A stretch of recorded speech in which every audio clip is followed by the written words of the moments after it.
Oh, hi everyone. Here's something a little bit different. It's my 1970.5 SS Camaro. And what we're going to do to this today is put the dash back in. So what I have here is all the dash and all the bits and pieces to get it back in again. You know, I've taken them all out and I've cleaned everything. So when it all goes back in, it's spotless. Now, what I think Chevrolet may have done, and I don't know this for sure, I think what they would have done is assembled all this piping and then put the dashboard in one unit. So that's what I'm going to try and do, and I'll see how I go. Now, with all the piping on this dash, I'm just going to try and put the whole thing in one hit. And before you put the dash in, you have to drop the column. It's pretty easy. It's just 2 9/16 nuts, and that whole column drops down. So the trick to this dash is to make sure that these clips here go into the little slots. It's hard to show because I'm showing you from the outside of the car. And if you look down in here, you can see I've missed it.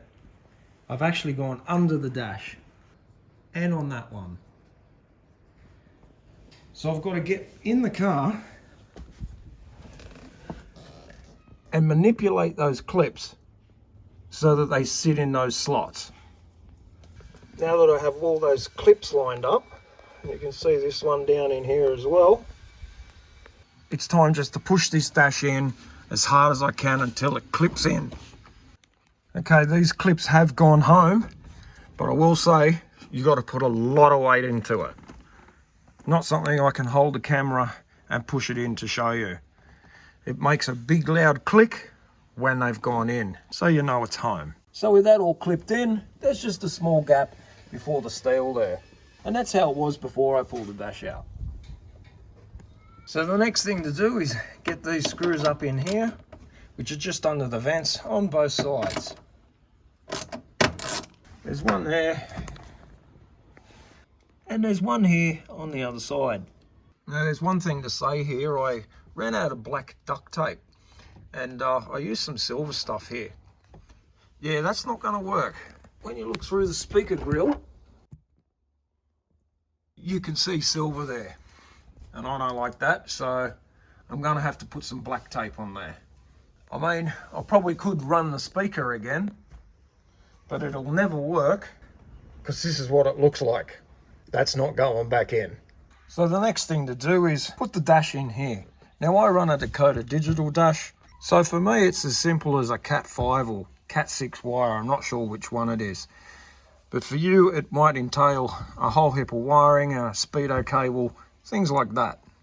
And with 4 screws.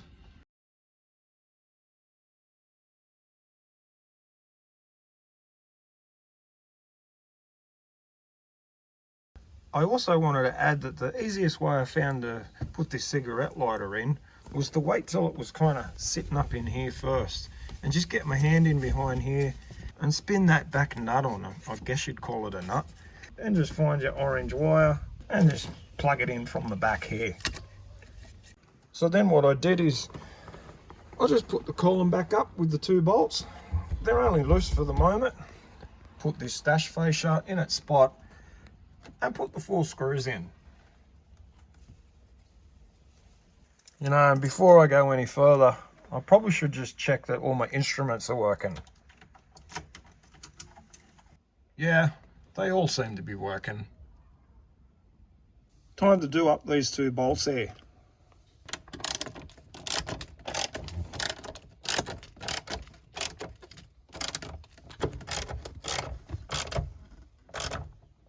That's it for the column. There's still all this to put in. And I've also got to put this column back in. I think next is to put all this air conditioning stuff in. So this air conditioning controller, well, it's as simple as just 3/4 inch screws. One here, there's one back here, and one just on the other side, right there. I'll just do them up. And then another thing to do is reassemble all of this ashtray here. Once all that's assembled, this just sits under the steering column like that. So the ashtray housing has a screw here and 2 screws here on the bottom. And this fascia goes in with a couple of screws as well. 2 up in here. There's 2 up in behind here. 1 over here. And 1 here. And then it's in with the ashtray.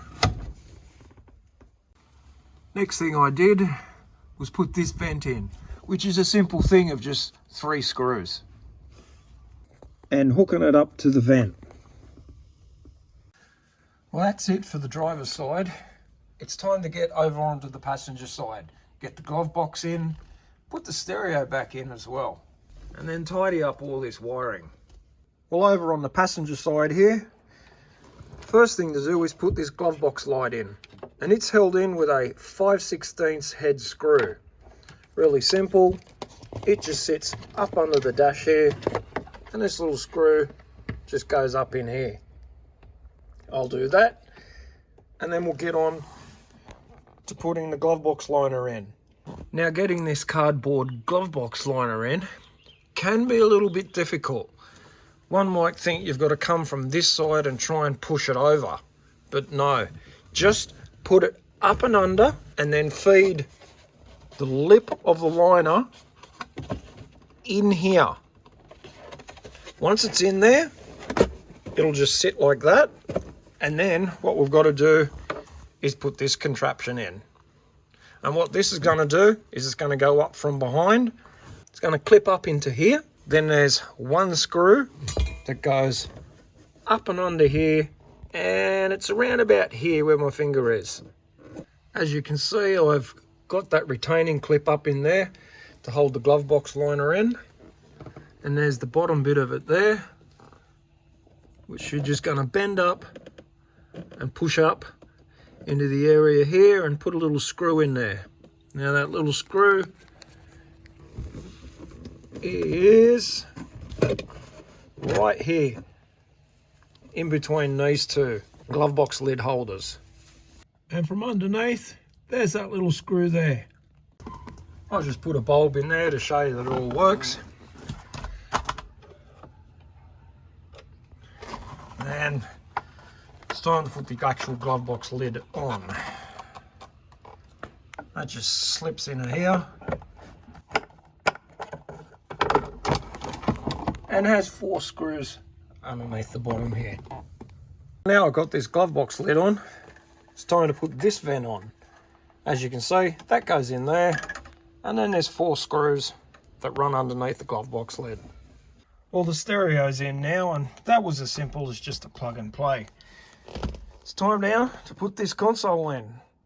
And well, the console's quite easy to put in. And I guess the only thing you've got to be mindful of is to make sure you hook up this light that goes on the back here.